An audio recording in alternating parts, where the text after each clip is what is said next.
How's everyone?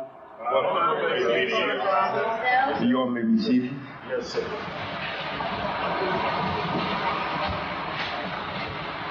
I thought I'd come up this afternoon just to say a few words with you all. I see that the whole family's not out. However, if the bus comes, you're not there, you miss it. That's right, sir. Yes, sir. We got some visitors.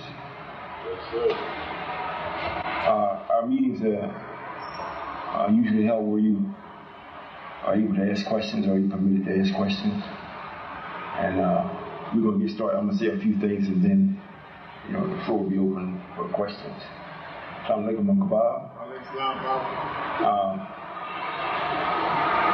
I thank you all, for those of you all that did come out. I wanted to say a few things before I go out west for a while. We've gotten to the point now where we have to have a constant or consistent support of what we're doing. It's not now, or it is, where it's enough people that's relying on us to do what we say we're doing. And if we falter in doing it, it would be very detrimental to them because they may lose faith or confidence in what we're doing or saying. And this is not the time to lose confidence at all. This is not the time. So I thought I would speak on repetition and the importance of it. We do it every day, but you never think about it. If I had to determine whether I'm going to go from here to the door or wherever, I got to walk or use my legs, and it has to be done over and over until I get to where I'm going. If it's nowhere but to the car, to another means of transportation. You got that? Yes, sir. Pick your foot up and put it down. You keep doing it until you get where you are going. And the idea is for us to be independent. For us to have our own authority to be independent. And this has not been done under the mindset that we've been operating under and in. It makes no difference how much money you have in this world. You're not free. We have a few entertainers and a few black people that we know that have quite a bit of money. However, they have found that money has power, but it doesn't supersede the power of the man that's behind it, the white man. They'll find that, they like what's going on. They may see something they like what's going on. However, if it's contrary to the white man, they won't contribute, or if they do, they'll do it in secret. So it lets you know money isn't all powerful.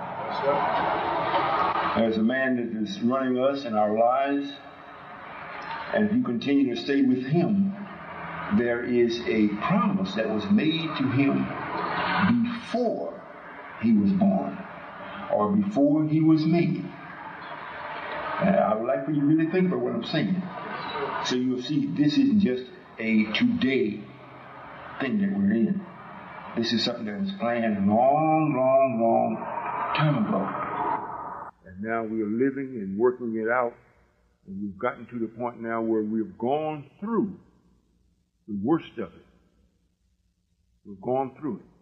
The ones that want to be right. The ones that don't want to be right, you're in the thick of it. That's why it's called Great and Dreadful Day. Now, if you want to be right and you're with me, you have actually gone through the worst of it. The only thing you can do now is come up. If you're with me, that's the only direction you can travel. It's upward. That's in your thinking, in your prosperity, the things that you like to achieve, that you must have, you certainly will achieve it. You certainly will have it. Are you listening? Now, if you stay with the present world as you know it, everything that you think that you wanted or that you have, in a few days, if not already, you will see you don't have it. You don't have it. The more and more we get into the posture of being independent, and we work with what's already here, meaning that we have to go by some of the laws that white people have set up. And they set the laws up. You know, if you are rich, before you get rich, if you got $1 million, he's already made 10 off you. Just from foolishness. You know, you got to get this insurance, or you got to get this, you got to get that, you got to get that permit, and it's a bunch of foolishness. It's all designed just to keep you poor or to keep him above you. If I'm making bread, and I'm making, if you're making it and I'm making such a way, I make a law, well, if you make 10 loaves of bread, you got to give me 8. Because you're the one making it, and I'm just receiving it. I'm always ahead of you. I'm always over you, and you're the one that's supporting me. You understand me? Well, we know what it takes naturally to be free. That's food, clothing, and shelter, and the friendship of our own kind. Food, clothing, and shelter, and friendship of our own kind. We have to produce this, physically produce it. Now, while this is taking place, and I can bear witness that just from what I'm seeing here today, I didn't give no long notice so it could be put on the radio or in the papers or anything. I'm coming up. This is my temple, right? You don't mind me being here. So I come up, and it's been here, over 2 years? Still not full. You know, the ones that are here, I see all the time. However, these are the ones that will make it. All of the other ones that are not here, heard about it, came and visited, never came back. If you continue that behavior, you will not make it. Everything that is written, everything that you can see, all the signs bears witness that the behavior of this world is at an end. Now you might not say, well, Brother Solomon, what you got, that ain't making it either. You might can say that. But at least one thing, you know this is at an end. This world is at an end. Now, if you want to see if this is the beginning or end of what we're doing, just check it out and see if it fits with your nature. Everything that this man has done has gone against your nature. He's used your nature against yourself. And you constantly perpetuate it. You know, it's like your child making you do something, and if you don't do it, the child starts to break out in tears. They use that against you, so you reverse your decision and favor the child. They really don't have no power over you.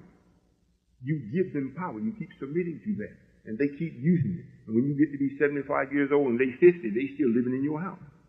But every time you say, look, you got to go, and they break into, well, okay. Am I telling the truth? Might be exaggerating, however, the point is that we have to do what is necessary to be independent. And that means you have to do it over and over and over and over until you actually arrive at where you started out to arrive. Our destination is independence, freedom. That's our destination. It's not to have no fine car and a fine home. That's not what it is. It's not to have a fine wife and a fine family. That's not what it is. We got some beautiful brothers and sisters now that's married, have families, you know, or they think they're married. You know, if you're not married from the standpoint of truth, you're not really married, you're just together. So this is true. Anytime your enemy wants to come and divide you up, he can easily do it. Easily do it. However, if you marry, if truth is married to you, that's impossible. It's impossible. Now we have you all know the watermelons up today? Come up off the farm. I think if it had been the way that it could have been, I say should have been, we may have had triple the amount of harvest that we had. However, it's true. Prophet said that the harvest was ripe and the laborers were few. We actually witnessed this. You know, if we got over 10 acres and we don't have but 2 people, it's hard to farm it and keep up with it. You understand what I'm saying? You got to eat. You got to eat. And you cannot say that Allah did not warn you as to what was going to take place. He had a messenger here 40 plus years. And one of the things was you must return to the farm or to the land. You must have some land of your own. Black man, be yourself. How many has done that? You got no land as a people. Those of you that does have land, it's my farm, or it's my acre, or it's my home. Mine. It's not the people. It's not our people. So since you weren't going to do that, because it seems difficult to do it, and what makes it difficult is because white people didn't so much deal with you in your physical things. If you did, he did it in such a way to affect your thinking. You know, none of y'all can trust each other. So you always keep it mine, not ours. Because if you make it ours, the one that's with you, the sin is ours, he's going to rob you. Then you're mad with him because he did you wrong.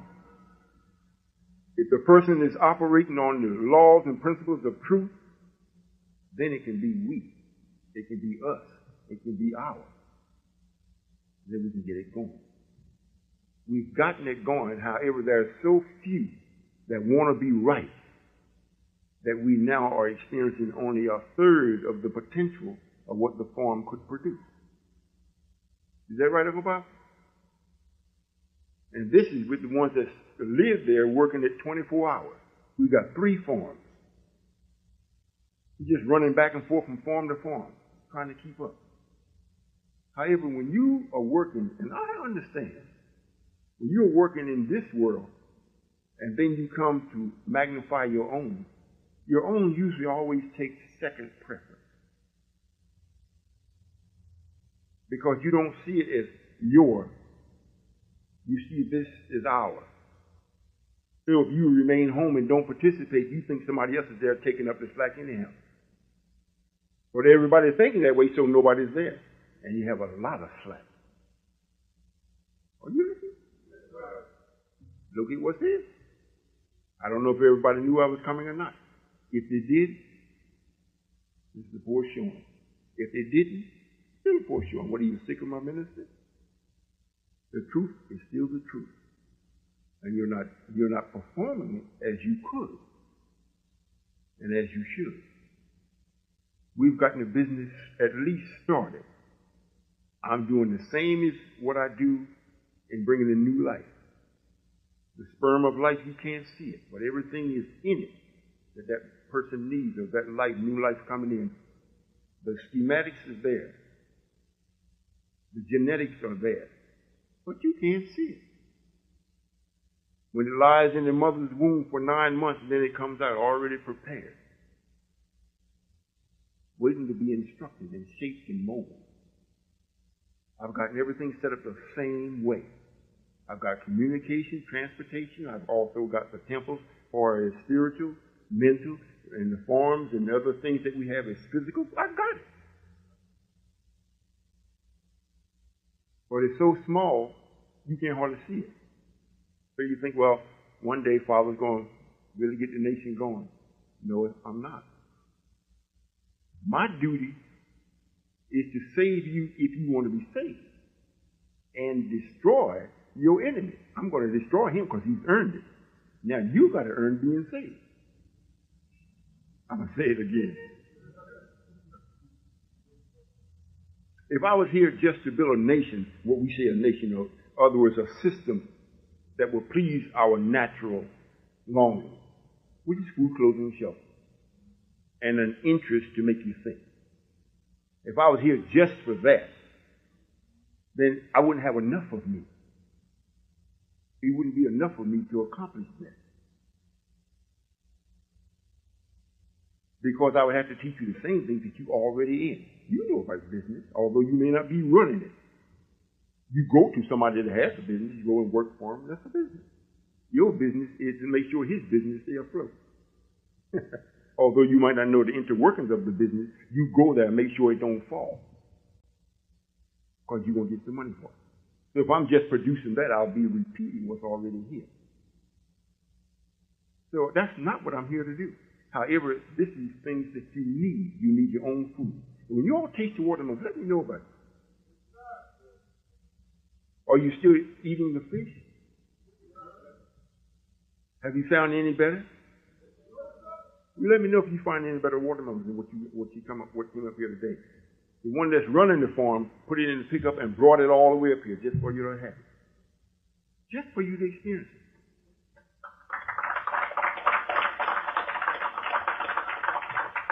I said that to say this.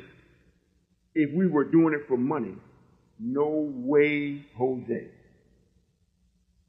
Especially come up here in Connecticut. Once you get across the Delaware Memorial Bridge, you take your wallet out and leave it out. You got you got a zillion tolls. The road busts up you quickly. And if he got to stay over because he drove all night, it's $100 for a crappy room. And if we charge you for the melon, you will say, oh, that's too high. So we can't be doing it for money. We can't be. We're doing this so you can see this is what you can do. I think, if I'm not mistaken, the only thing we're charging, the temple, is free. That's all. I think 30 cents a mile or something like that, and that's it. The rest of what you sell, the temple gets it, and they do what they usually do when they sell the product. Of ours, not yours, but ours. So we can't be doing this for money, so I could not come here to save you for business. Am I making myself clear? So it must be, if we're going to live and actually be free, you can never be free if you're 50 years old and living in your parents' home. You're really outdoors. You're a homeless person. That's not your home. Age don't make you free. It's your knowledge and what you're doing with it. So if you go someplace and if you go to the store and you want to get so and so and so and they don't have it, and you get mad with the man, why don't you have it? Or can't you order it? And he's looking at you, 30 or 40 million black people. Why don't they go make the own? He's not going to say it to you, but that's what he's looking at. You getting on me because I don't have what you want? What's wrong with you? Why don't you go get it? So when we go to the store now and say, well, Mr. White Man, do you have so and so and so and so? No, by George, we don't have that. And I don't think we'll be getting back in. And we say, oh, okay. We don't argue with him. Just say, okay. I said, well, look, we got to go get so and so and so and so. We put things into motion to get it. And when we get it and he sees us with it, where did you find that? We made it. You made it? Yes, we made it. Oh, that's very good. Then he'll start telling you things to improve it. Anybody know what I'm talking about? He'll start telling you ways. Oh, he'll start giving you his contacts. He might ask you, well, what did you have to pay for the wheels on that? Well, we had to pay so and so and so and so and so. Oh, look, I'll tell you, you don't have to pay that. Call this number. And tell him I say call. You see? But as long as you was doing nothing, he talked nasty to you and everything else. However, to break this cycle is more than just a whim. Because he has spoiled us. You. He couldn't have spoiled me. If he did, I wouldn't be doing it. Right?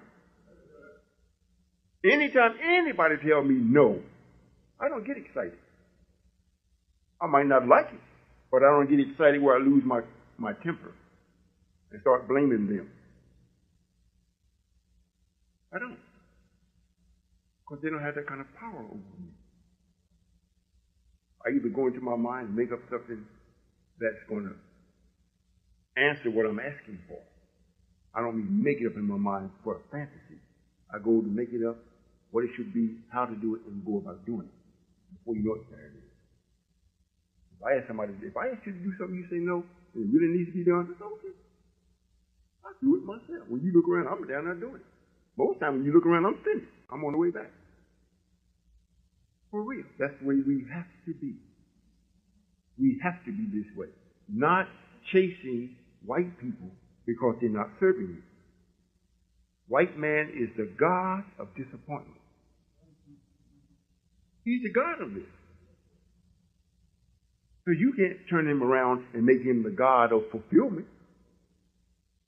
We didn't make him to do that. He is a God, and you are not going to out-trick this man. He's mastered it. He has mastered it. If he fulfills his promise to you, it is for a bigger trick later on down the road. For real. You say, oh, well, yeah, he did it. You know, I'm so happy about it. All white folks are not bad. That's one thing he fulfilled for you. He got you set up for the bigger one down the road, because he's going to look, see what you're doing. He know what it takes to run the business. He know what it takes for people to come in and maintain the business. He knows. So he don't intend to deal with your thinking. So he offers you all kind of incentives. If you're with me for a year, a week's vacation, pay it. First thing come in your mind, a week I don't work and get paid? For nothing the whole week? That's what comes in your mind. In his mind, he's supposed to be paying you $10 an hour or $20 an hour. He's paying you $15 an hour. So he done took the money and said, you really? He gave you the week, you get a week's vacation, and you paid for it out of your own money that he didn't pay you, and he still got change left over. So you keep thinking that you're getting something, you're not getting nothing. You know, all y'all know Mother? You know, her and the king, according to what she was telling me yesterday, or the day before yesterday, they do a lot of walking. They want to make sure they keep the weight down. Because we have actually stepped through the other door now, the next level. We're on it. We've gone through the door of the last, and we're on the next plane. And we're actually operating in it now. We're being recognized by quite a few people. In other words, even the open enemy now is coming and looking at the babies. What a handsome baby. I mean, he's looking at what we're doing in Kansas and around the country. And they are admiring it. And they're putting it all in the newspaper. You all got some articles, haven't you? It look like every day they got something in the newspaper about us. And it's all positive. We've been checking the language of it. But he's not putting not one word that's negative or even leads to it. And we're kind of suspicious of him. Wait a minute, this is too good to be true. You know, what's going to happen? You know, we're looking. However,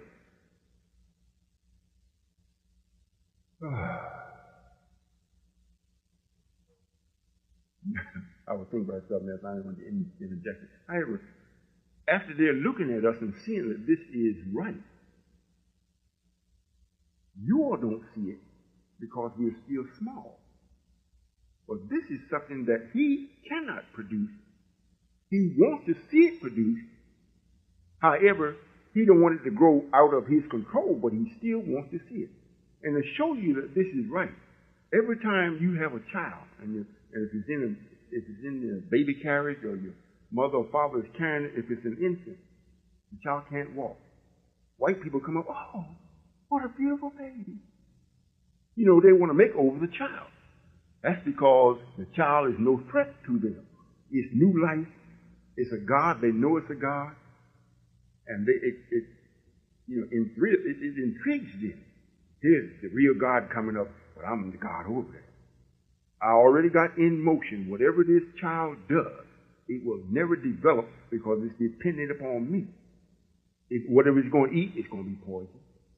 Whatever it learns, it's going to learn poison. The food, what you put in your mind, is poison. Nothing is going to be right. Are you all listening? Yes, sir. Now, we do this our own self. We get our own school. We make our own food. We feed it to our babies. First, we feed it to the mothers ourselves to make sure that the food that's coming from the mother is good for the baby. You all may say, I've heard this over and over and over.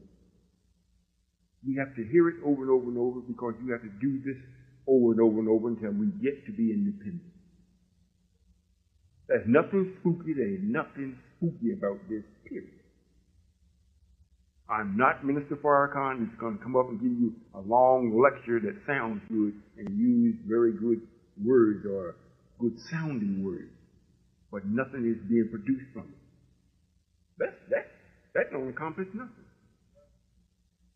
You may leave and say, well, Brother Solomon gave a good sermon, or he really spoke. That don't mean nothing. That means nothing. If this Son of Man has a government upon his shoulder, then what y'all do? If I have the duty and the task to save the earth, to save the righteous, there has to be a government. There has to be laws and principles that one has to develop and follow to make sure that this actually happens. If you don't do it, there's some laws and rules already out here. Just do that. Just be happy with the way that you die and go on and die, because that's what's happening. I want to turn around this gray hair we have. I want to get rid of this excess weight we have. I want to take the redness out of our eyes. I want to take the age off of us. I want to reverse this friction that we have. You can't do that doing what the white men do. His system put it on you. So we have to do things over and over and over, such as come to the temple, participate in the classes, and never allow it to be boring. Don't let Satan talk to you like that. Oh, I've heard this over and over and over. It's like going up and down the road, running your car 50 or 60 miles an hour. You're going every day back and forth to work. One day, your car breaks down on the road. You get out and walk to the exit, and you see so many things that's been there all along. Great big house, getting a pretty house. Well, I've never seen that. That's because you're going by so fast you never saw it. Now you're walking. You got plenty of time. You see everything that you missed. If you come here, or wherever the designated area may be, until we make all of New Haven the temple, which that's going to be. It's going to be. This little room, this is just like you said, the sperm. Nobody sees you. But you got to come out of this. I don't mean just leave it. We may own the whole building, the block, and then the city. What we are offering, I know people, I'll tell you what Mother told me in a few minutes too. What we're offering, people come in and they say the service is outstanding, what we delivered. Right. And deals with you right. What you're really offering is his own pleasant nature to him. He's not experiencing it in no place else. White folks do not have the nature of righteousness, and they cannot offer it to you. They can show you where it should be. They can't do it. So when they come with us and they're in our midst and we are serving them, I'm serving you all, we touch your nature. And your nature won't deny itself. It'll bear witness, yes, this is right. I feel good about this. Is that right? Well, Mother was walking, like she said, she was telling me she was walking, her and the king together. And she said, just dawned on her, and I don't know if that's the proper language, just dawned. However, it may stood out in her mind at that particular time. She says, you know, Joseph, I love Father so much. And the reason why I do is because here it is, 2 o'clock in the afternoon. We can go walking. We can go to the theater. We can go to the restaurant. We can just take a ride. All these things. We don't have to answer to white people for nothing.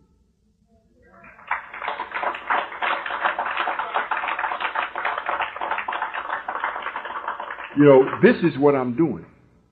And it's a feeling, what she was expressing to me is that like it came up on her all of a sudden. Because nature is so natural to you because it is nature. It isn't something that you flaunt or you feel extra about. It's just yours. You know, it's like you may have $100 in your pocket now. It's yours. It's not mine. You may even forget you got it there until somebody brings your attention to it. Then you do with it what you want. You either give it, you either keep it, you either spend it, but do what you want. You can tear it up and throw it away. It's yours. This is the same thing with your nature. However, what's being done for me, I'm showing you and giving you your nature in such a way. After a while, it speaks to you. Say, wait a minute. You see people going to work every morning, they dashing, you may be laying in the bed or you're talking on the phone or sitting in your room and you hear the noise of the cars going, shoo, shoo, shoo. They dashing to work. Then you think to yourself, man, I don't have to go to work. That kind of way. You see what I'm saying? And those that are going, that are with us, that are actually physically operating the businesses, when they go at the hours that they set or we have set up for them that's in accord with them. If the business is supposed to open at 7 o'clock, and the person that's supposed to open it, if we have 2 people, and they say, well, look, I have something to do, or I don't want to be there in the morning at 7 o'clock, will you open? Yeah, I'll open for you. I'm coming in at 11. All right, I'll hold it down to 11. So you ain't locked in. The business gets open. But you come in when you feel like coming in. I don't think y'all understand what I'm saying. This is a freedom that no one is offering you but me. I'm offering you yourself again. For you to do as what you will. I'm just expressing to you what your will should be.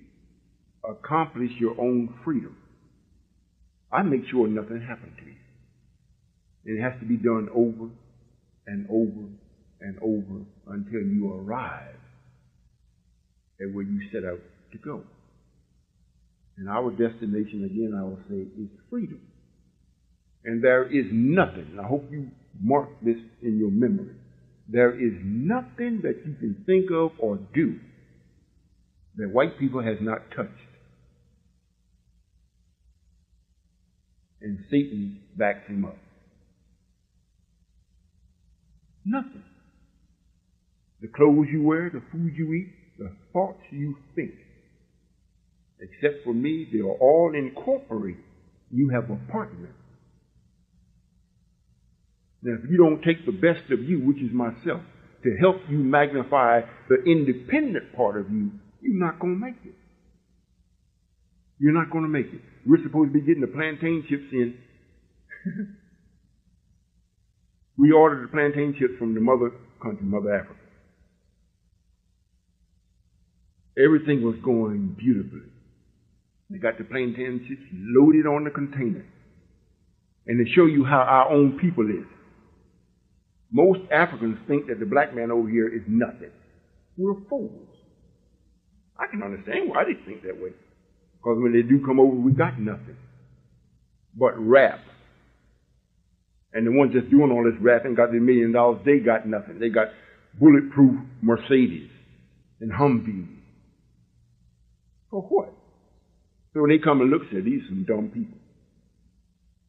So we ordered, now since it's Africa, the business people in Africa are Africans. The sister that has the plantain farm and factory been doing business with this man in this bank all along. When he found out that the United Nation of Islam, that she had an account outside of Africa for black people in North America, he wouldn't give her no money. So now the truck is loaded, the trailer is loaded, waiting to be put on the ship. They cost $4,600 freight to send it from Cameroon, Africa, to here in New York by boat. She got 2 days to get it on the ship, and the man said no. He ain't giving her no money. He won't stand for it. All before, she had 30 days. She sent it over and had 30 days to pay the freight. Now the United Nations of Islam is getting it. You can't have it. You got somebody over in North America, let them put the money up. Black man. Black man. So he has a partner with him. He don't have what we have. That's why it says the new people, or this son of man, or this lamb, will be raised up in this country in the West. Everybody talking about you want to run back to Mother Africa. That's the type of people you have to deal with. Right away, he's seen money. Money.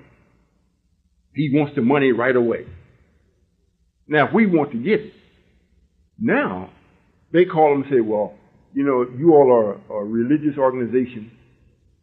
We're going to give you a tip now.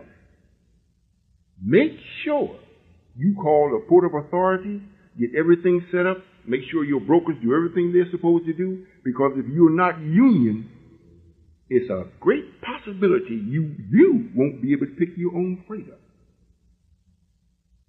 You got to hire somebody else to pick your freight up. And they will deliver it to you.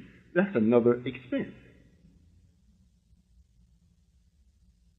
Now, if I had a partner in my thinking, I might go where Mr. White Man goes. You know, just tell y'all, look, we need the money, just get the money. That's not the point. If we got to do it that way, we'll do it. However, that's not what's supposed to take place. If we are independent, if we're striving for our independence, and we are non-for-profit, we're not trying to make no profit, then if we got the right person speaking to these authorities, I'll speak through them. We'll get it. Because we're not in this to make money. We're in this to make sure we have something to do so you change your thinking about yourself.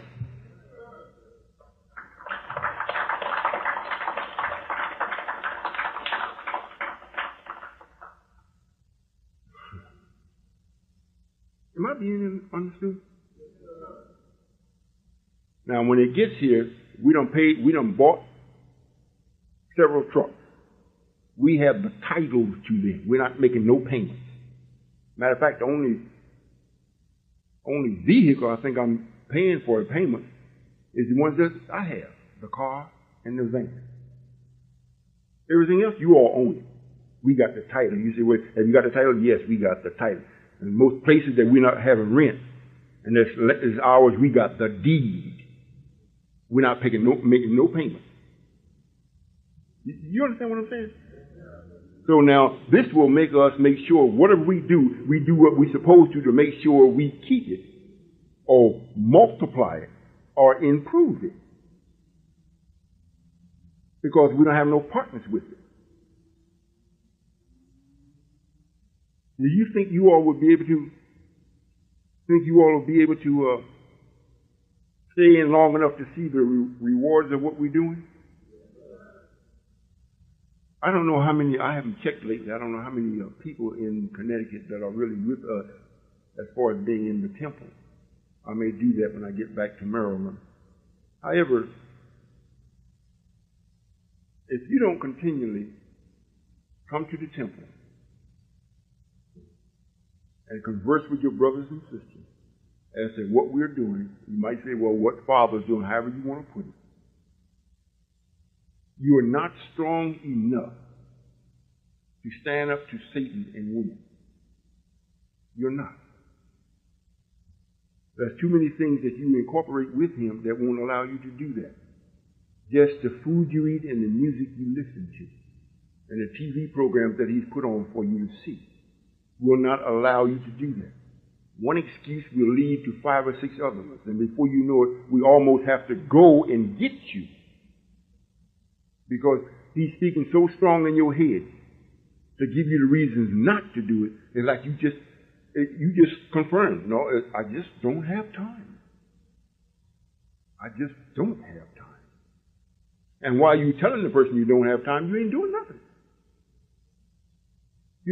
But in your mind, you think you're really doing something. I'm just saying this. I know you've heard it over and over and over. I hear the same things from you over and over and over. You know, my liver's not working. My toe is falling off. You know, I have terrible headaches. My husband left me. I have ulcers in the stomach. I had a dream, occurs over and over and over. I hear the same thing from you over and over and over. And if you get to me and actually confront me with it, I don't know of anyone I turn down. And I do the best of my ability to give to you, or share with you the accuracy of what you're telling me or what you need. Because I know soon, you're going to get to the point where you won't have these things. Just as you have the spirit of me. I would venture to say it's impossible to kill the spirit in me. You may make it dormant in you, but you can't kill the spirit in me. You can't kill it. There is nothing that can be done that can kill my spirit in me. So if anything happens to me that needs to be changed, I know how to regulate my spirit to make it do what I want it to do. Are you all learning anything? You know, to stay home and don't come around your brothers and sisters at this day and time is a very dangerous thing to do. And those of you that are visitors, if this is your first time, you actually are home. You may not know it, but you actually are home. You may say, well, can I do anything I want? I'm home. No, you can't do anything you want if what you want is not in accord with the laws of the home. If you're in accord with the laws of the home, even if you don't know what they are, we're obligated to instruct you or give them to you. I share them with you so it will increase your mobility in your home. You won't just have to sit in the living room on the fine furniture. It means you can't get into the actual workings of the house. Go into the kitchen and look into the refrigerator, look into the cabinet. You know, see what size vacuum cleaner you have. You know, see how many garbage cans you have. And you know how many people live there. You understand what I'm saying? When you know, then you have the freedom of the house. When you don't know, you're restricted. But I'm saying you better hurry and learn what this house has for you, really. Hurry. When it gets to the last moment, it's much like I have done this several times, and maybe you all have also. You be running pretty good down the highway. I won't say speeding, but you clip it along pretty good. You may be saying something and looking over at somebody, and when you look back, there's somebody broke down side the road. It might be somebody you know, but you can't stop. You didn't see them in time. If you had seen them, which would have gave you enough time to slow down, pull over, and aid them, you would have done it. But by the time you've seen it, you can't stop. If you do help them, you have to go up, turn around, and come back. That means you don't travel that distance twice now. You've gone, go all the way back, and then turn all the way back to them. That's the same way with this. I'm picking up speed. And when you do make your mind up, I'm going so fast, the person alongside the road may have seen you coming, but they couldn't stop you. I may see you coming, but I can't stop. You know, you've seen me for a long time, and I've seen you. But you say, time you get here, I'll be able to make it. However, when I get there, the speed is so tremendous, there's nothing that you can latch on to get aboard. Meaning that the thinking is beyond baby thinking. If you come with us now, we are actually doing things from the root of it now. If we have property, we own it. We're working now in Missouri. We don't even pay tax on it.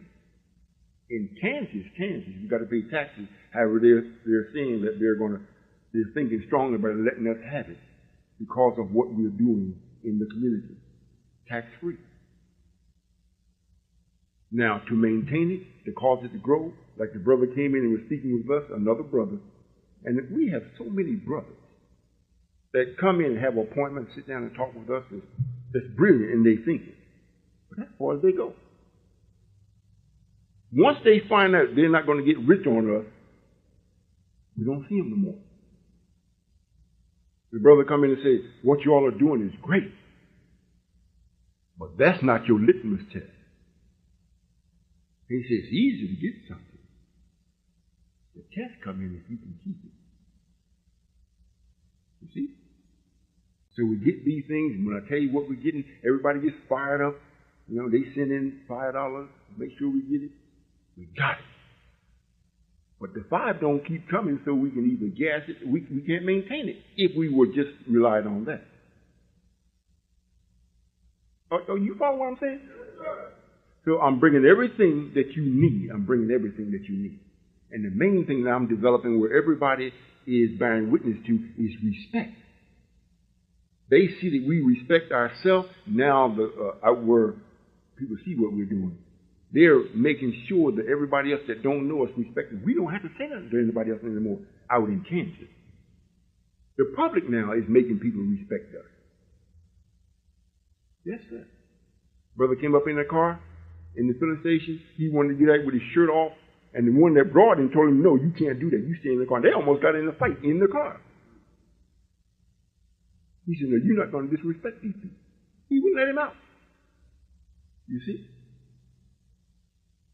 So that's what we're doing. People are seeing now, well, we got something that we can really look to. We can really strive for. This is real. They see that we're for real. We're not robbing them, and it don't look like we're going no place. At first, we weren't getting no help from nobody but just us. They were still looking just to see, well, we don't know what they're going to do. And most of them, up until last week, still think or still thought that we're the nation of Islam. And they vowed not to help us.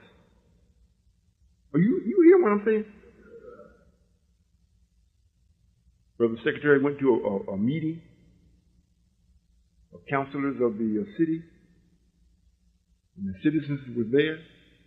And when he got up and asked them, said, most of you all think that we're the nation that you rode up and down Quindera, and you keep seeing the United Nation of Islam. He said, how many of you all think that this is the nation of Islam? Most everybody in there raised their hand. He thought it was the nation of Islam. After we explained to them who we really are and what the difference is and whatnot, we got a standing ovation. Now, the bakery from last week, which was fluctuating anywhere from $45 to $100 in sales to the public. We got some sales to businesses, but to the public. That's what it was running per day. Now, since certain statements has been made, and that was taken care of last week as far as who they think we are, now it's going up to $200. People start coming in. Are you all listening? Yes, sir. However, that's still no money for what we have to pay to keep it going. You know, the air conditioning, everything about it. You know, there's nothing we can overlook now. We can't say, well, this is the white man's business, so we don't have to know about how much he paid for the electric. We don't have to know how much he got to pay for taxes per square foot. We don't have to know none of that. We just go to work. We can't do that now. If you're making $200 in a bakery to keep it open, and it looks good and keep it clean and whatnot, how are we spending $500 a day? People don't see that. But what they're seeing, they're coming more and more and more, they're seeing the spirit that they automatically supposed to have by nature. And they can't get away from it. One of the sisters stood up in the meeting. She said, anytime I want to feel good, I go down to one of the businesses or go to that restaurant y'all got. When I go there, I just feel so good. Well, she's really saying, I step back into my nature. Although I wasn't aware of it, when I go there, the food is great. They said the food is great. But I just feel so good. She's working in the government. You can imagine what kind of headache she's in. When she wants to feel good, she said, anytime she wants to feel good, she comes to one of our businesses. Because if it's not the food she's coming for, she can order that. We deliver it, because we do have a delivery service. She comes to the business. She comes to feel herself. I don't know if you all understand what I'm talking about. Well, this is what you're producing. You don't see it. You know, the father and the mother hasn't seen the child yet. We do know that the sperm now has grown more than just sperm. It is magnifying itself in every aspect of its genetics because it has forced the mother's shape to alter. Now we know she's got something in there besides herself because she doesn't say she's ill, but something is there that shouldn't be if it's going to be continuous. So there's evidence that there's life there. We've got to say it's life because she's continually getting larger.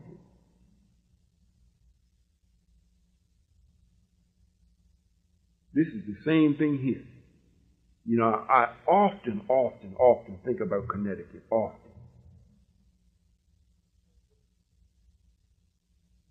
Soon we're going to be in Boston also, but I'm often thinking about Connecticut because what's here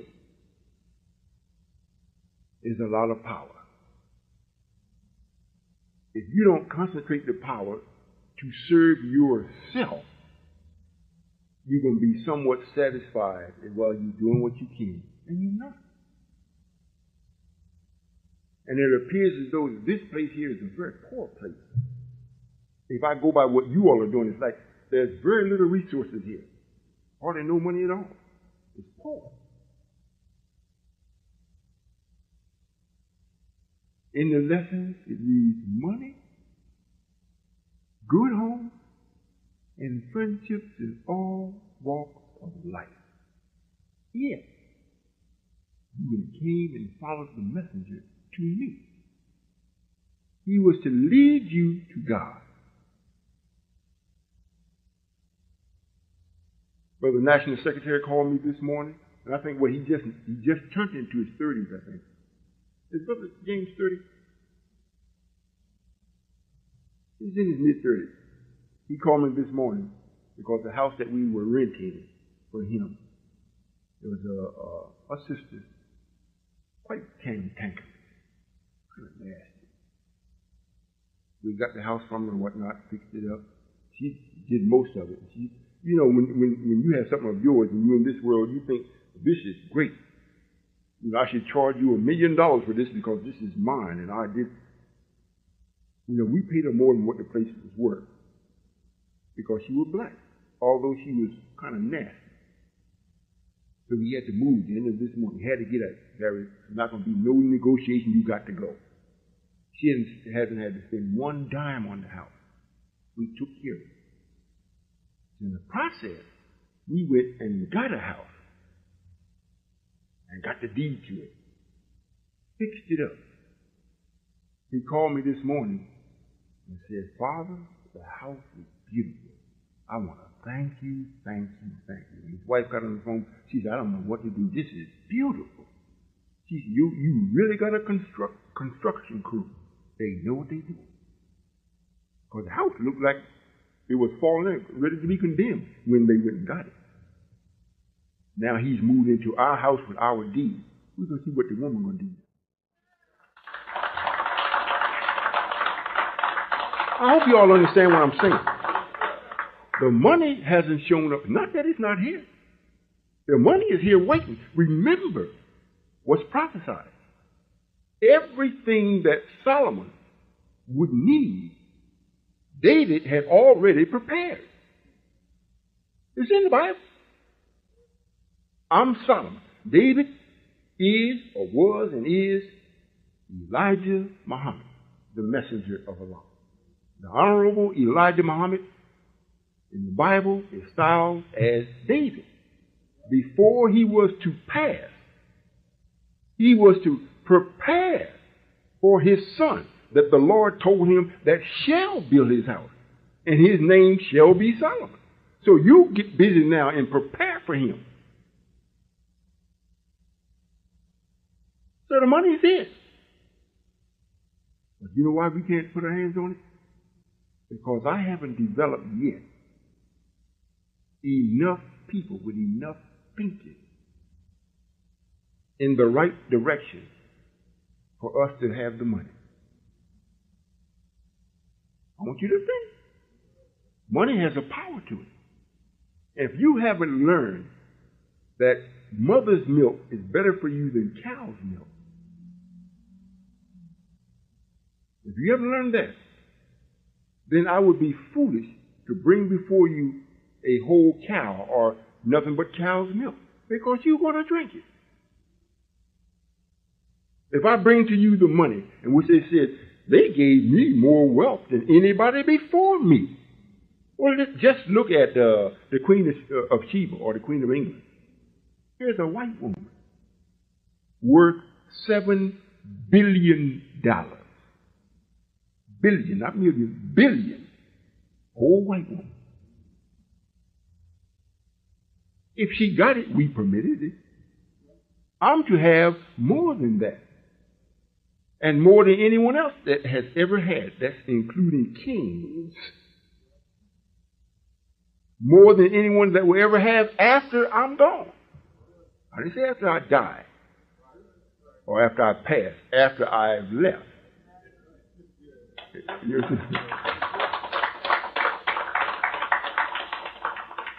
If you think about that, if you think about it, then what you're doing becomes very small. You know, if you're going to go from here to New York or here to Miami or go up in where, you know, on the license plate, go to Maine, the vacation land, you got to prepare. If you're going to catch a plane, they say, well, it's going to cost you $500. You might not like the price, but if you want to go, if you want to go by plane, you're going to come up with the $500. You know, you might have to beg, borrow, steal.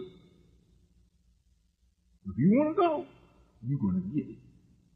If you want to get to your freedom, I'm telling you how to do it. And if we get enough brothers and sisters that will think the way that I think, do what you think, money will be there.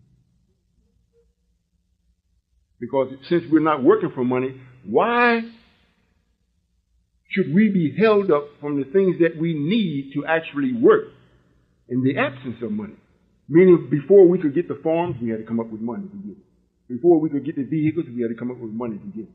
Before we could get this temple and fix it up, we had to come up with money. Even if we put the picture up, to put the blinds up, money had to come. Now, the people that come in that didn't give no money for it to be done is still done. And if we can have them doing something and never touch money, then money served its purpose, served us well. But if they come in and see this and they want their place like this and they go out to make money to get their place like this, we have failed. You listen to what I'm saying. What the money is to do today, since we're going to stop it, white folk are going to stop that themselves. You know, you're going to have the plastic. That have nothing to do. And if you notice today, the money that you do have, it has gotten almost twice as filthy as it used to be. You get a dollar bill, you almost don't even want to touch it. It's like they're letting it stay out here longer and longer because they're getting rid of it. You're going to shop through the internet, or you're going to have the plastic, or you're going to have something printed in your skin, or implant. There's not going to be no more money. Until it isn't no more, why don't we take it, the one that's here? We start thinking and be worthy of it, then I can get to what's already laid up for me. And we can get everything that we need in motion for you to operate in a way where you can think and never, ever see money. I don't think you all know what I'm saying. It's a wonderful thing to go and do what you want to do and don't give something from yourself in the way of repayment. You know, if I being Allah, I can say, well, I'm going to charge you for the air. You're breathing. You didn't create it. So I'm going to charge you for it. So now for every millionth breath that you take, I want $50,000. Now, my being Allah, I've already calculated how long it's going to take for you to do that. Right? It's in the prophet book. You start reading, it's in the prophet book. About the atoms and everything. How many you breathed in, how many you took out. So it's already calculated, so I can say, well, look, I'm going to charge you $50,000 for every millionth breath you take.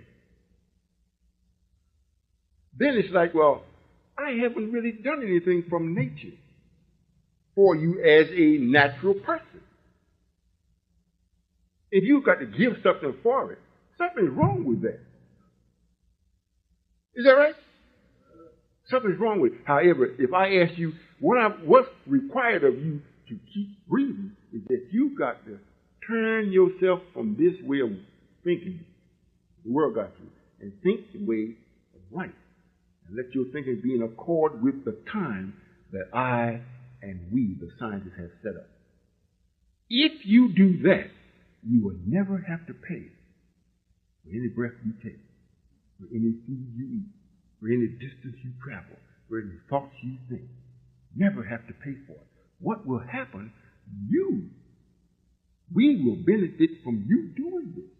It won't be a charge for you or to you. It will be an opportunity for you to express yourself. And when you do that, everybody that is within your power will benefit from it.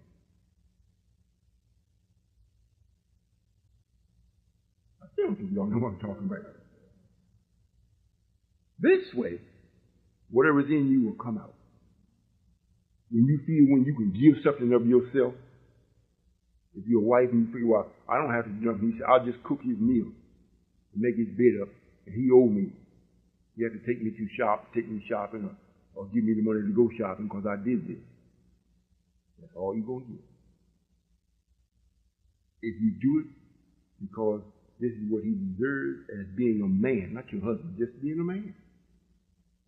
If you do it for your little son, for your daughter, and they learn order from it. When it's time for them that they grow from you and they have adopted the proper thinking, then those type of habits that they have acquired will always benefit them in a positive manner. You'll be able to go where the savage cannot go. You'll be able to talk to people that the savage won't be able to talk to. Am I making sense? So in order for you to do this, and nature is so agreeable to you. You think that there's nothing really hard that you have to do to actually be in it all the time. But you do. What it is, you got to do it. Even if you go to work, working is one thing. Just working is one thing. If you're working for white people for money, then that's the wrong kind of work. It's work. But it's a burdenless work. A burdensome work. If you are working for yourself, it's not so much you working, you're keeping the duty to the rhythm of your creation. You got your hands, they got to do something. Your legs are supposed to do something. Your eyes are supposed to see. Your ears are supposed to hear. Your nose is supposed to let you know all your senses, what's around you. Your tongue is supposed to speak. Your teeth are supposed to eat. All these things are supposed to happen naturally. Is that right? So in order to do that, you got to be conscious of what you're doing all the time until we actually get out of the womb of what this devil has put us in. We're in the womb of hell. Like the baby's in the womb of the mother. And they get a struggle getting it out. The baby be struggling and the mother be in all kind of pain. Unless you with me. I mean, with me. Some of you all having babies that are with me now. You say you're in the temple. However, there's a level of thinking that you must participate in for the childbirth to be almost virtually painless. You know why? If you were allowed to have children without pain, you would never know the importance of what you're doing. I'm going to say it again. If you had knowledge, if you had the knowledge, and when you were to give a child and you had no child or pains with it, no fainting in pain, and the child comes out painless, clean, eyes open, and almost murmuring, almost mom, what that is. If you could think on that level, that's exactly what would happen. And you would know, because your thinking would let you know, this is a tremendous event. Tremendous event. In other words, nature is so in love with me, it didn't carry me through no pain. I had no pain. Can you imagine that? Now, in your ignorance, to let you know that something by nature is happening and you must pay attention to it. You know, it's like white folks do when you go to the bank and rob it. You don't go to the bank and rob it. To make sure that you understand what you did, they put you in jail. Now, if you hurt somebody in the process, they might even kill you. Because you must be made to know what you've done. Right? But if you're with me and you're thinking right and operating right, you don't go rob the bank. You just go to the bank and you've got so much business going on with the bank. The bank call you up. Oh, can we not loan you some money? You understand what I'm saying? It might sound simple, but this is actually true. This is actually true. If you're with me, money, isn't that the first thing in the lesson? Money, good home, friendships in all walks of life, peace and contentment of heart and mind. Most of us don't have any of that. We got some change. We got an apartment. We got no friends. And definitely no peace. And almost out of our mind. We got to break out of that. So in order to break out of it, we're in the labor months now. I say months. In the book it reads the days of the law. Old world going out, new world coming in. To you it's coming in. To me I'm bringing it in. So the pain is tremendous. The pain is tremendous. It must be done. It must be done. We got a joker that was already born from this mother, and he turned out to be an enemy of his brothers and sisters that is yet to be born. He has gone around the country. He has pretended so righteously and so majestically that you have people that will die for him, thinking that this is a righteous thing. The place where he came from most certainly was righteous. However, his characteristics far misrepresent his birthplace. But he only looks great to the ignorant. Now it is time for the ignorant to be born, and because of his appearance is giving you birth pain. Hope you listen. We run into it every day. Every time we go to do some business, the people want to know. First, we started getting the plantain chips, and we got offered use of some gold. I mean, some gold. The Jew boy found out about it. He said, "What?" Right away, he thought it was Farrakhan. We needed an exchange man, and he was the best that it's supposed to be. A white man was interceding for us. They found out that it was, he thought in his mind, the Nation of Islam. He said, "Nope." And everything was going fine until he found out that. Cut it off, bam. You're denied. Of course, we got more than one hole. I know my uncle used to tell me it's a poor rat to have one hole. So we went another direction, and it looks like that is going to pan out. Especially if I got somebody that's willing to think and do what you think. I am not Minister Farrakhan. I don't want you to buy me no brand new car. I don't want you to buy me no brand new suit. I don't want you to buy me no airplane. I don't need no heliport. I don't need no ship for me. I don't need nothing for me but you.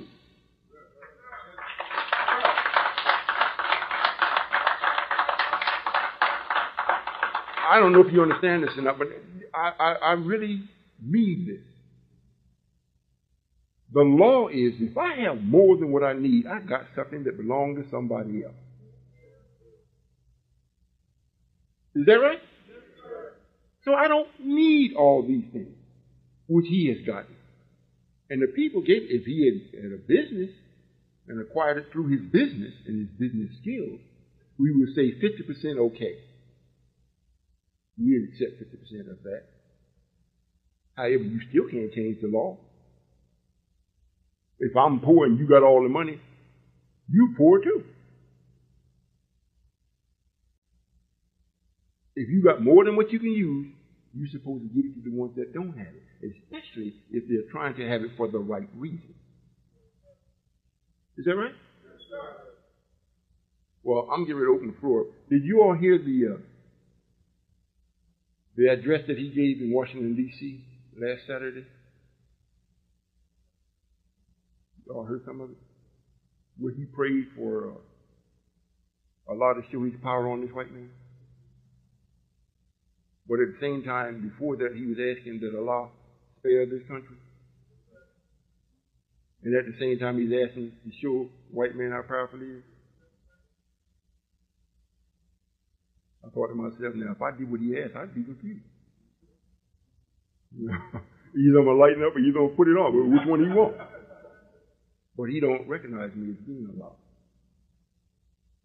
But I'll show you how I do things in a few days. I'm an individual that will allow you to walk. But I have your shoes tied on your feet so tight you can't get your shoe off. When you're first walking in them, oh, these are beautiful shoes. You're just walking, and you stay on until the next morning, and then you say, oh, let me get off these shoes. And you can't untie the shoelaces. What is this? And you tell somebody, look, pull this shoe off. They pull and it can't come off. Now your feet is swelling up because he hasn't had no relaxation from the shoe. Now it's even getting tighter in the shoe. You still can't get the shoe off. You see? That's the way I do it. You know, when at first it's nice. It's just good. You know. But just keep walking. You forgot. You didn't think that I would do that. You thought everything is still going to be natural. Then you sit down, relax yourself, lay back, and go to kick your shoe off and it won't come off. You say, oh, these are lace shoes. You go to untie it and it won't untie. And you say, honey, bring me the knife. You come with the knife to cut it, and it won't cut. You say, what kind of shoes are these? You let them stay on another couple of days, you say, well, I better go to the hospital and get these off. You go to the hospital and get in and tell the people, I can't get the shoes off. And the doctor said, what? Well, your feet, your ankles all swollen up and everything. Put your foot up and let me see. He hit the string, chip, comes it off. Shoe comes off, he said, look, what's wrong with you? The shoe wouldn't come off. It came off now. He thinks you crazy. Then you leave and go back home, throw them shoes away. I'm not putting them on no more. Go put your other ones on. This time, you make sure there ain't no laces in it. Right? They slip-on shoes. But you put them on, and you're walking, and you're in a spot where you can't take your shoes off and your toes swell up. It's more pleasurable to keep them on than to pull it off. Think about it. You might say, well, I would never thought of nothing like that. You ain't me. You know, it talks about it in the Quran. It talks about it in the Quran. I have a painful chastisement for you on this side, and a grievous one for you on the other side. One you never thought, never even conceived it in your heart. I'm not saying this to frighten you. I'm saying so you can think of the possibilities of what you can actually participate or bring about. Here's a man that I already said that before we actually move in and do everything that we're going to be doing, everybody is going to leave him except one. Everybody. Now, I read in the paper, here on the radio, one brother called in and said that there was 100,000 people at the convention center in D.C. where the brother spoke at. That seems strange. I didn't see that. That was one of his followers trying to make somebody think a lot of people came. It was less than 3,000 that showed up. Don't think it was that many. Instead of flying like they normally do from city to city, they're in a lavish coach. traveling across the country the way I do. I don't have a lavish coat. I have a little van. I'm just showing you how the steps are getting shorter and less. First he took off running, he's taking them strong. Making it. Now it gets shorter. And he's walking. After a while, he'll be back in the baby, he'll crawl. Then he'll be stopped altogether. Then he wants to know, I never saw this coming. You never see me coming. You didn't see me coming when I was already here talking to you. I'm talking to you now. You still can't prove I'm alive. So you see and you don't see. You can't prove it. I don't think you can. The best of you will find it difficult to really prove it. You may be proving it in your mind. However, for you to come out with some real absolutes to point to me, this flesh and blood that you're looking at and say, this absolutely is a lie. Try it. You see how wise you are, or not.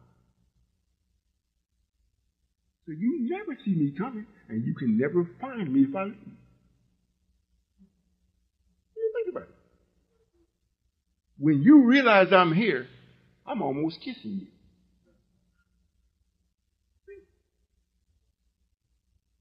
You think about it. Do we have any questions? Anybody wants to speak with me? You can go to the mic. I would like for you to remember this. I may not have gone into no depth of what I'm speaking about because I want you to think. You got to do this over and over and over until we get up out of this. We've got to be born. We must be born. It is imperative that we are born. Would you agree with me?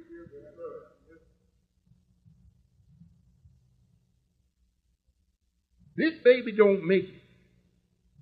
It's the baby that don't make it, not the baby's father. I'll say it again. I'm your father. You call me father. There are quite a few babies that don't make it at childbirth. They die. They come brief. An idea. The baby hasn't come to show whether it's a civilized baby, where it comes up and the baby's cooing all the time instead of crying. Or the baby comes and one of the limbs are missing. All these things are factors. Whichever way it comes, it can only affect the father mentally. But the father is still here. So if the baby don't make it, it don't mean I didn't make it. I've already made it. Now I'm making a way for you to make it. And if you don't accept it, I can't make you. I, being God, cannot make you the way you think making is. I can't make you. On the other hand, you can't make me go back into the womb and be no more. You understand? Father, I'm here. I actually am the father of this idea. I'm your father. The way you think, I'm the father of your being.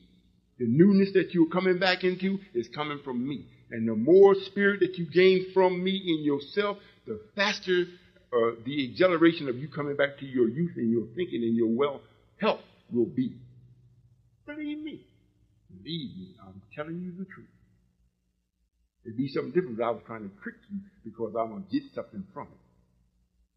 I am.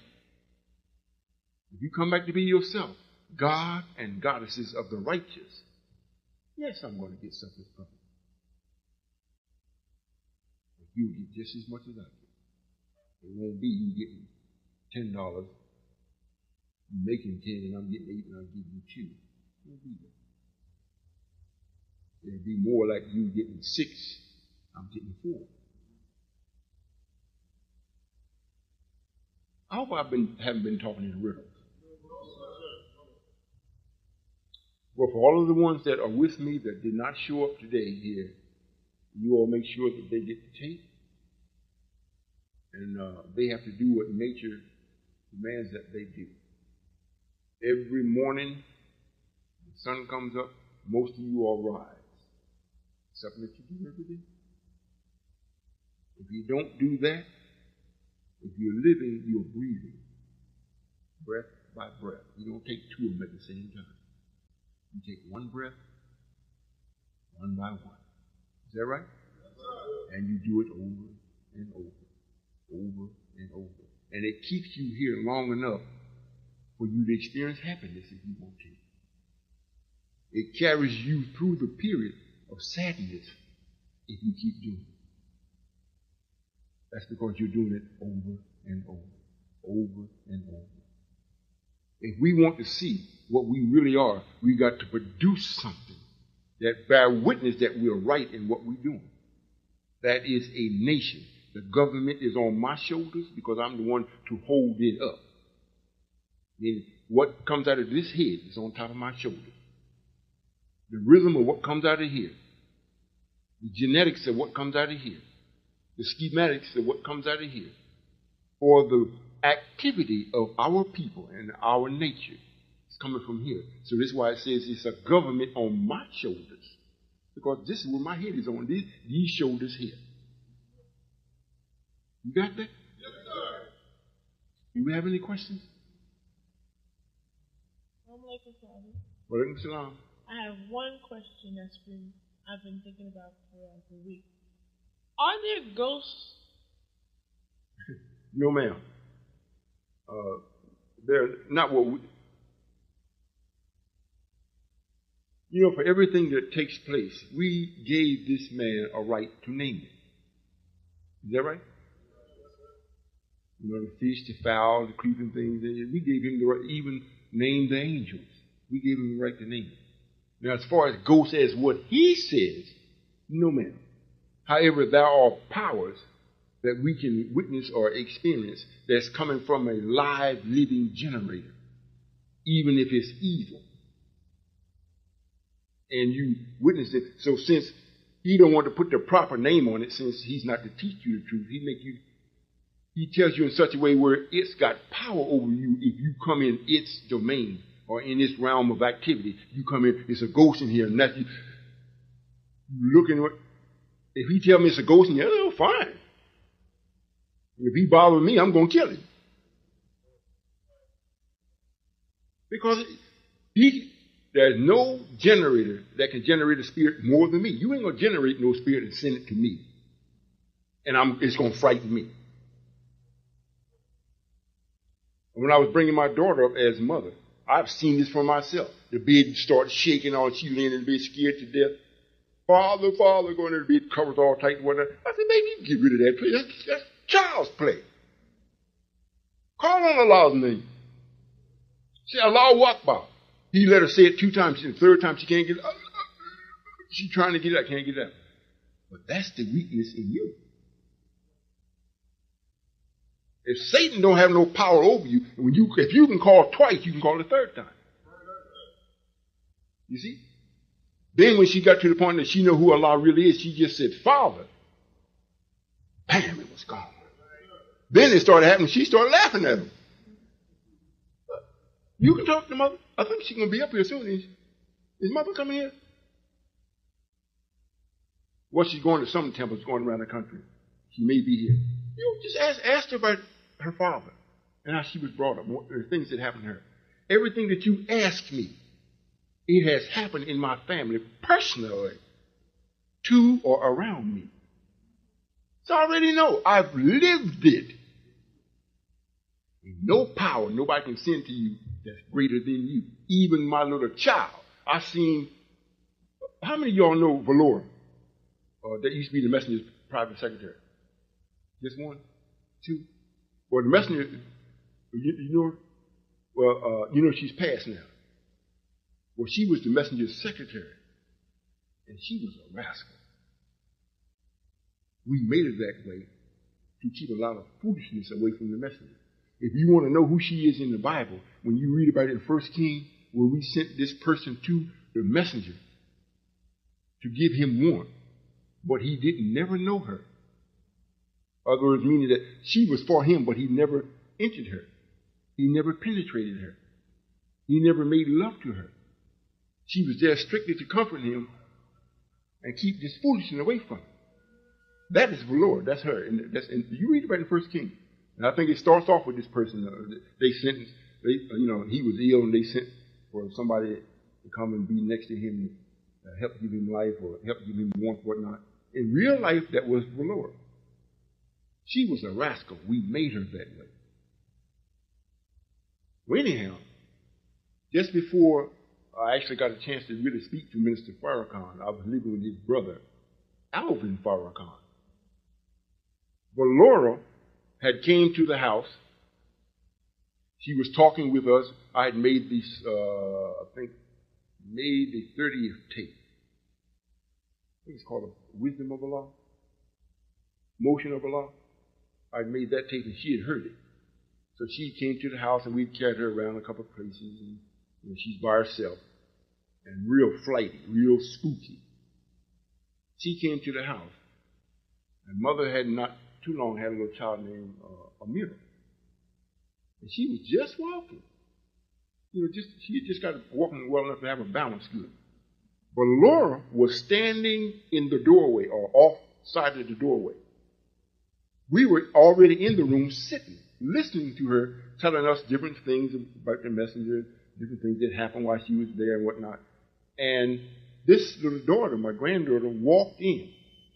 She walked almost past her and stopped, like something grabbed her. She pivoted like she was in the FOI. Bam!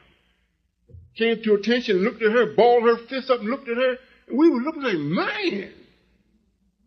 And she was dedicated. I don't know what was going on in her mind, but it was death on her for Valora. So it was, you don't let children do that, right? So I called, I said, Amira. She wouldn't look. I said, Amira. She still wouldn't look. I said, Amira. She wouldn't turn and look like this. She just said. Valora got shaken. She got nervous. She said, she sees all the hypocrites that was around the messenger. That's what Valora said. Well, here's a little child. All that evilness that this woman was housing. The little child put her in check and made her tremble. Child just started walking. I don't think y'all know what I'm saying. I don't know if I took you off or not, but there's no power, there's nothing. No power that's greater than you other than myself. However, I'm for you. There will never be nothing that's going to be against you. When you witness my power, it'll be a thrilling one, a satisfying one. Thank you, Father. Yes, ma'am. You're welcome.